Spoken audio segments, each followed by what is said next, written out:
chance to speak to him here on Radio Row. Here it is. The legendary Bill Walton joining us now. And yeah, KG, man, you look different. What happened to you? I just saw them retire your number up there in Boston, and now here I come here into New Orleans, and they tell me I'm going to be with KG. And not the Kevin Garnett. No, oh my gosh, no. Jeff, good to see you again. How's everything going? What a magnificent city you guys have, man. I've been coming here a long time. Played here in college, UCLA versus Illinois in the Sugar Bowl, which was an awesome event. We beat them, and then we came here a lot in the NBA when Pistol Pete was making it happen, and it was Louis Nelson and all the guys, Otto Moore from the Jazz, and it was fantastic. And then they moved. But we still kept coming back, man. I've been here with all my heroes, Jimmy Buffett, John Fogerty, the Neville brothers, Anders Osborne, Toots and the Maytals, and then the Grateful Dead. Yeah, let's go. So, KG, what are you okay? I'm good. Okay, I'm you good. sure? I'm excited to have you, man. No, excited to talk to you. I'm just asking you because you look different. You look like you've been sick. Definitely different looking than Kevin Garnett, that's for sure. Yeah. Bill, so what do you think of New Orleans as a host city? At the top, best. And I just think that they should just have New Orleans one year, Las Vegas the next year. New Orleans one year, Las Vegas, just go back and forth. Because they have everything here. And it's also very close. And with the new airport and the new infrastructure and the repaving of the roads and the new convention center and the hotels and all the neighborhoods in perfect condition, you got so many things going on here. You got Lafayette Park, you got Jackson Square, you got the Garden District, and you've got the waterfront. And is it Waldenbrook Park? Waldenburg? Yeah. Waldenburg Park, where they're going to have the big concerts tonight, right? Yeah. I believe it is, yeah. I can't go. I got a lot of other things going on tonight, but I'd love to go. I would imagine you're in pretty high demand. Yeah, I got a lot of things going on, which is the way I like it. But, you just have everything here, and the people are so nice, and they love their sports, and it's just it's a great vibe, and it's not overbearing in terms of so much of everything. I mean, you want a lot going on, but you also want it to be manageable. And so the ability to walk everywhere, the ability to, just get in and out and do so many different things. And then you got the glorious weather here right now. It's we do. Fantastic. Who are those people yelling over there? What are they doing? I think they're running through some drills.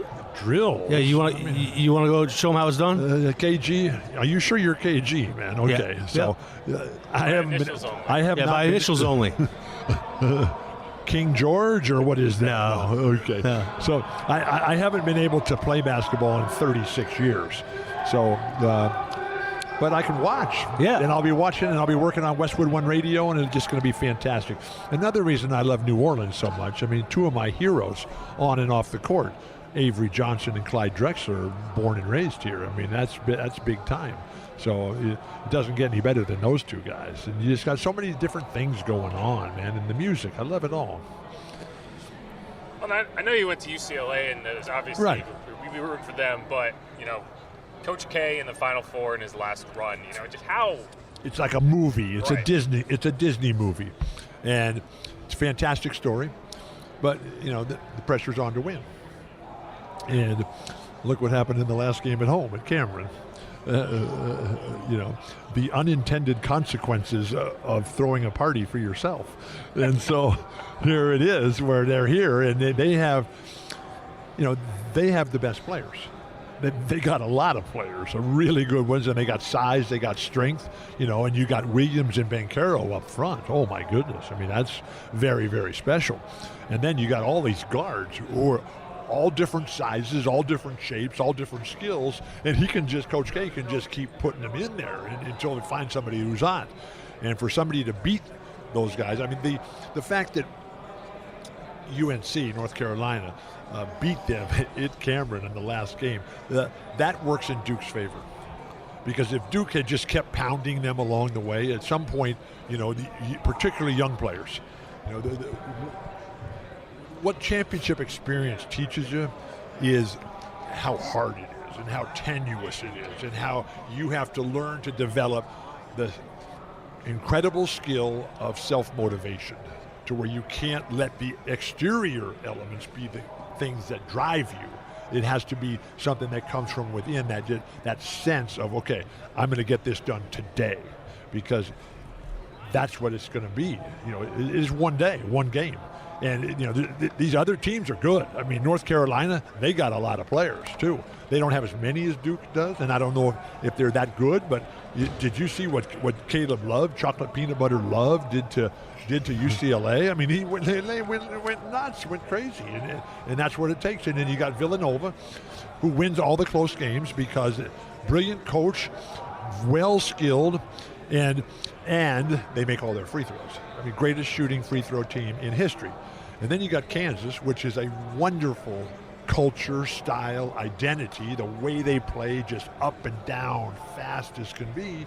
Will McCormick be able to play up to the level that he's going to need to against all these other really, really good players? Abaji, superb, needs to be more assertive. There's no bigger game than what they got right now, these next two games, but you can't look at the next game until you get this one here. And then you got Wilson, who's superb, and you got Brown, who's absolutely fantastic. And so for North Carolina, the ability of these guys, Baycott is just absolutely superb. And to have in North Carolina, to have Bob McAdoo's son on the team, I mean, how fun is that? Who's this guy Charlie that keeps following me around? It's like a shadow. It's like a contagious disease that you can't really get rid of. I don't know what you're talking about. I think it's in your imagination. There's nobody here? Every time I turn around, there's this guy Charlie who just like waving me. He's trying to grab me and take me somewhere. But North Carolina, they got good players. Whether they can play great on the grandest of stage, whether they can go up head-to-head. Because one of the things that the top coaches do, and Hubert, who I love, Hubert Davis, the coach of UNC, I mean, what a wonderful human being, and with a lot of pressure on him. But he doesn't really know. He's so young and so new, he doesn't really know how much pressure there is on him. Coach K, he's been there, he's done that. Bill Self, been there, done that.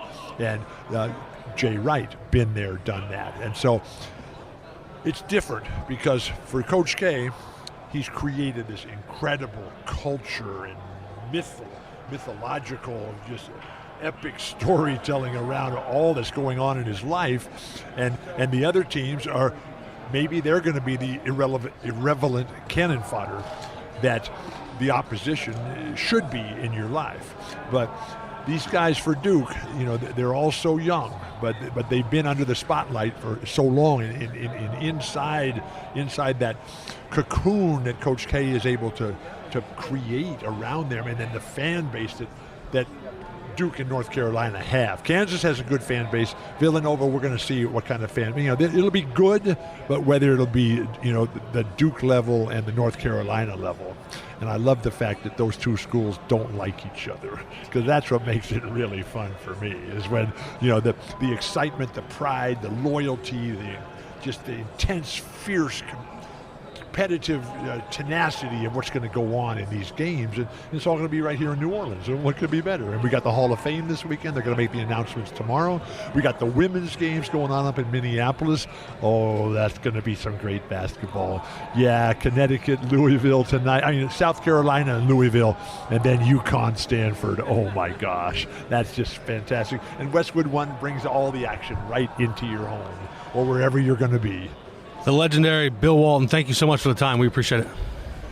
You just don't look like KG. I'm trying to figure. I'm not the KG you're thinking of, but you're not. No. Okay. Yeah. I was hoping. My initials. My name is Christian Garrick, but I was trying to simplify it for you. I just go KG, because I have been called KG by friends. I'm glad I learned that, because I thought it was maybe just me. Thanks for having me, and thank you, New Orleans. Thank you for our lives. We are having just the most wonderful time. You have a spectacular city. You have a lot to be proud of, and we'll be back many times. I was here right after Katrina, part of the NBA efforts to help rebuild this city, and you've done an incredible job. The new airport, the roads, the hotels, fantastic. Way to go. KG and Jeff sounds like a starting backcourt for a championship team to me. Way to go. Not if I'm on it. Thanks, Bill. We appreciate it. Thanks, man.